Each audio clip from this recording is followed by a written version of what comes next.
Happy New Year, wrestling fans, and welcome to the first edition of the Smack Talk podcast for 2015. This here is episode 164, presented, of course, by SmarkOutMoment.com.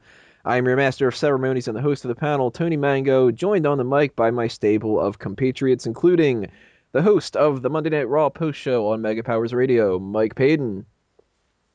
Also, the People's Champ.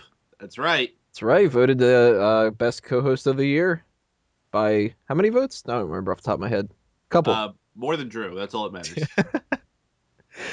The host of Unanimous Decision MMA, Addicted to Anime, and Wego Rants, because that's his name and that's what he does, Stephen Wego. Tony! Wego! Black! You're off to an amazing start. The host of various communicable diseases, Sean Walker. So I may have lost my belt, but at least I won the Nobel Prize for book. That was sweet book action there. And the host who could boast the most roast, at least when it comes to burning some chairs, Drew White. Hi, the neighborino. What? You got it. Nice. It wasn't Ned Flanders reference. For absolutely no particular reason, I'm in a good fucking mood for 2015, and I'm pretty sure that I know that feels that this year's going to be great. It's going to be an important one, kicks a lot of ass. We're going to extend that into a lot of different avenues. I've updated some graphics. I've changed some things around. We're coming off a really fun 2014 Smark Out Moment Awards show. We're going to start this off with the one to watch of the year, but we don't just have one special feature. No. We've got a debut of a second brand new special feature that we're going to start this year off with. The Future Endeavors Forecast, total opposite of the one to watch. Both of those main events are going to be coming up later on in the podcast after the return of the worst segment of the past year, the Rest Hold. Yeah! Yeah, I'm not getting rid of that shit.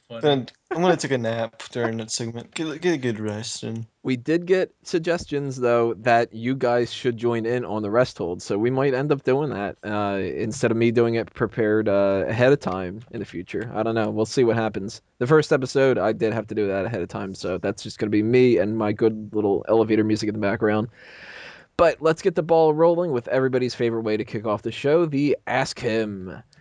For those who are joining us for the first time, the Ask Him works as follows. Myself or one of the other panelists will ask each other a wrestling trivia question, and the answer to that will somehow tie into the second question, which we will pose to you out there in audience land. Normally, they deal with a centralized theme, and the previous question was the one that I had asked on our relation to our recurring jokes for the end of the year. The older this member of the roster gets, the more eyes he sprouts. Who is he? Total fuck you, Tony question, because I wanted to end the year off in a really, really ball-busting kind of a way. What do you mean? Every Tony question's a Tony question. Yeah, this one was like particularly bad though. The answer to that was Tony'd for this one. the answer to that was Rusev, because he is a potato and potatoes sprout eyes. So do a little pun there. And it was meant to trip you up and make you think that it was Luke Harper. One person fell for that, but the second person to take a guess during our live show guessed it correctly. And we've got a bunch of other people that tossed out the correct answer as well. They were, let's give a little backtrack, give credit to those people. Mora Supremo says, fuck you, Tony, and I wish you died in the womb. Aw, I love you too, Mora Supremo.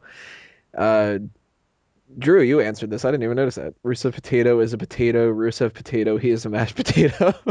Yeah, I answered it. I was gonna. I forgot to ask you what it was after the thing, so I was like, I'll just answer it later. Mora Supremo also had answered Alexander the Potato Rusev, Rusev Potato, Rusev Potato. Rosa Show says, honestly, don't think Undertaker needs to wrestle. Okay, that's a reference to the other stuff we were talking about. Kyle Ritz says, Rusev, mash, yeah, potatoes and eyes. Watchman King says, William Regal, why the fuck not? Or William Regal, as we decided earlier when we were recording this. And fuck these Tony questions. And Rosa also says, I'd relate Sprouts to potatoes, so Rusev, but I don't think it's him considering he is pretty young. Unless you mean older as far as a member and not age, in which case it is Rusev. I'll go Rusev if that's the case. If not, I'll go the bunny. for no reason other than I can't think of anyone. By the way, the bunny is secretly CM Punk, and he'll win this Royal Rumble this year. Fucking called it. So, moving on to this week's question, which is going to be another Tony question, because why not? This is going to be Royal Rumble related. So, the question to you guys, how many Royal Rumble winners went on to win the title at WrestleMania? 16. 87. Close, but not the right answer. 17. 14. Nope, further away. Peyton's closest so far. 12. Peyton's still closest so far. 11. 14. Already said 14. And it's not 13. 13. Yokozuna, Bret Hart, Shawn Michaels, Steve Austin twice, Triple H, Brock Lesnar, Chris Benoit, Batista, Rey Mysterio, Undertaker, Sheamus, and John Cena. There's a gap in there between 2007 and 2012 where nobody did, because that's when they kept giving them to the World Heavyweight Championship and stuff. Yeah. I also remember that's when they started playing those videos. And I remember the first time they played that video with all the fun facts, the percentage of people who went on to win from the Royal Rumble was like really, really high.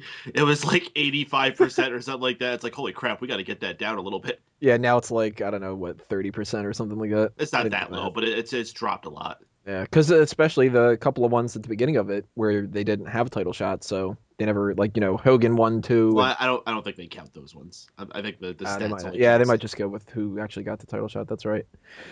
So, question to the audience who ties into this. Who is the first person to gain the World Championship after winning the Royal Rumble? Now, I'm going to repeat that. Who is the first person to gain the World Championship after winning the Royal Rumble?